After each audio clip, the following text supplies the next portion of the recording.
नमस्कार दोस्तों, स्वागत है आप सभी का संसार भक्ति चैनल में। श्री कृष्ण जी कहते हैं कि हमारे जीवन में हम ऐसी बहुत सी गलतियां करते हैं जिसके कारण हमारे घर में गरीबी का निवास होता है और गरीबी हमारे घर से जाती ही नहीं है और इसी कारण से हमारे जीवन में बहुत सी कठिनाइयां आती हैं। श्री कृष्ण जी कहते हैं जो महिला ये 9 गलतियां करती हैं उसके घर में कभी भी लक्ष्मी प्रवेश नहीं करती हैं, उसके घर में सदैव दुख दरिद्रता बनी रहती है। गीता में ऐसा स्पष्ट लिखा हुआ है, स्पष्ट कहा है, जो महिला ऐसी 9 गलतियां करती हैं उनके घर में माँ लक्ष्मी का प्रवेश नहीं होता है और ये भी कहा जाता है कि उनके घर से गरीबी कभी नहीं जाती है। महिला ऐसी 9 गलती करने वाली जो होती है उनके सर पे हमेशा ही विधवा का खतरा मंडराता रहता है। इसलिए जो मेरी माता बहन इस वीडियो को देख रही हैं वो इस 9 गलतियों को ना करें। आज की जो 9 गलतियां हैं वो मैं आपको बताने जा रही हूँ। ये वीडियो आप अंत तक ज़रूर देखिएगा। इन गलतियों पे हर व्यक्ति को हर घर में इन पे ध्यान देना चाहिए। यदि आप इन गलतियों पे अमल करते हैं और अपनी इन गलतियों को सुधारते हैं तो दावा है कि श्री कृष्ण जी आपका साथ कभी नहीं छोड़ेंगे। आपका भाग्य उदय होने से कोई नहीं रोक सकता, आपका नसीब बदलने से कोई नहीं रोक सकता, लेकिन सर्वप्रथम आपको अपनी इन गलतियों पे ज़रूर लगाम लगाना होगा। श्री कृष्ण जी कहते हैं कि जो महिला ऐसी 9 गलतियां करती है वो नर्क की वासी होती हैं और बड़ी पापी होती हैं। इसलिए पाने घर में इन 9 गलतियों का दोहराना बहुत ही कठिन माना गया है और इसलिए आपको ये 9 गलतियां नहीं करनी चाहिए। हम तो यही चाहेंगे कि घर में सुख शांति बनी रहे, उनके घर में महालक्ष्मी का आगमन हो, उनका जीवन सुखमय हो। इसलिए हम ये वीडियो आपके लिए लेके आए हैं और आप ये वीडियो अंत तक ज़रूर देखिएगा।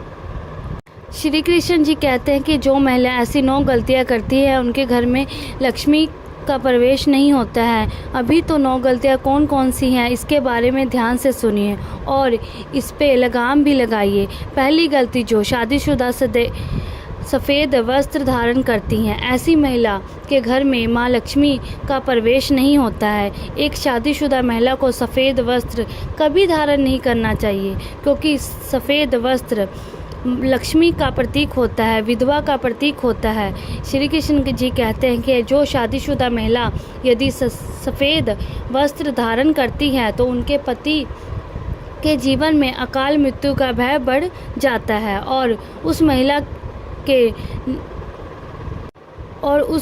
का विधवा होना तय हो जाता है। इसलिए शादीशुदा महिला को सफ़ेद वस्त्र कभी धारण नहीं करना चाहिए।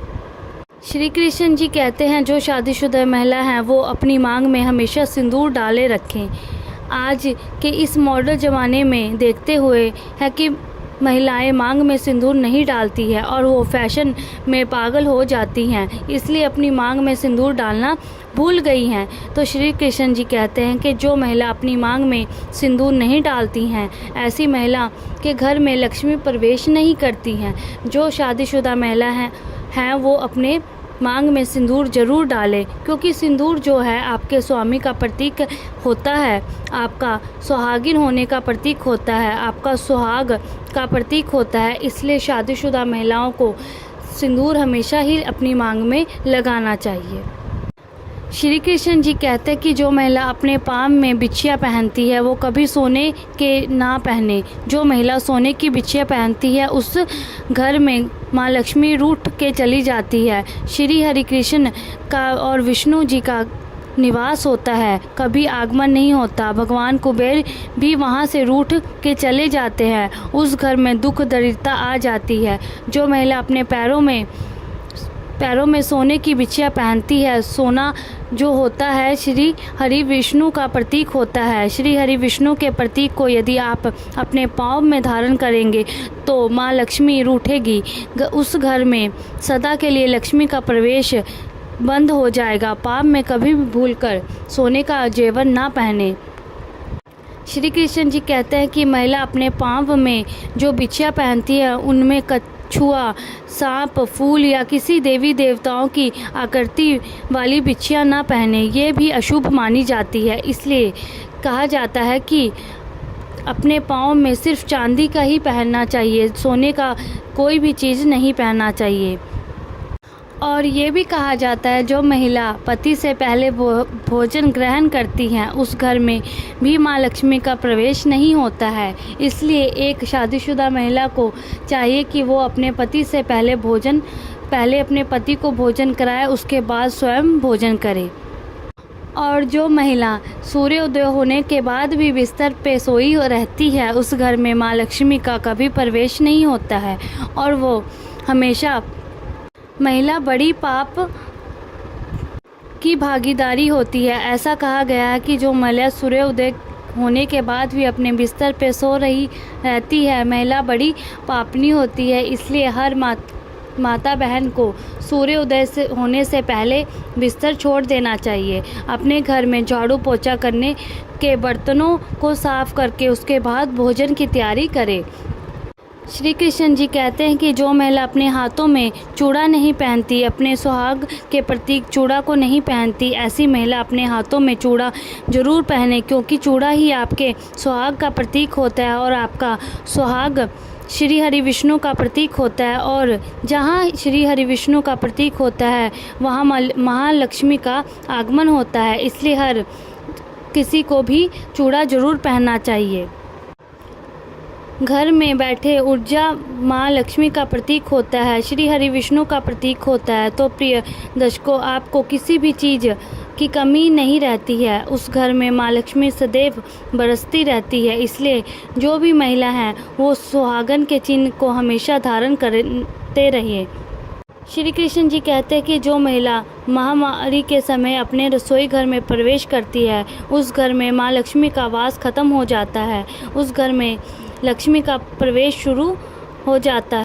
माँ अन्नपूर्णा का अपमान होता है। इसलिए महिला को चाहिए कि वो महामारी के समय शुद्धता करके ही अपने रसोई घर में प्रवेश करें। यदि आपके घर में कोई दूसरा काम करने वाला नहीं है तो आप नहा धोकर के पवित्र हो करके ही रसोई में प्रवेश करें। आप ऐसी स्थिति में बगैर नहाए धोए रसोई घर में प्रवेश नहीं करना चाहिए, जो माँ लक्ष्मी का अपमान होता है, माँ अन्नपूर्णा माता का अपमान होता है। माँ लक्ष्मी आपके घर में से चली जाती है। इसलिए समय स्नान धारण करने के बाद ही रसोई घर में प्रवेश करें।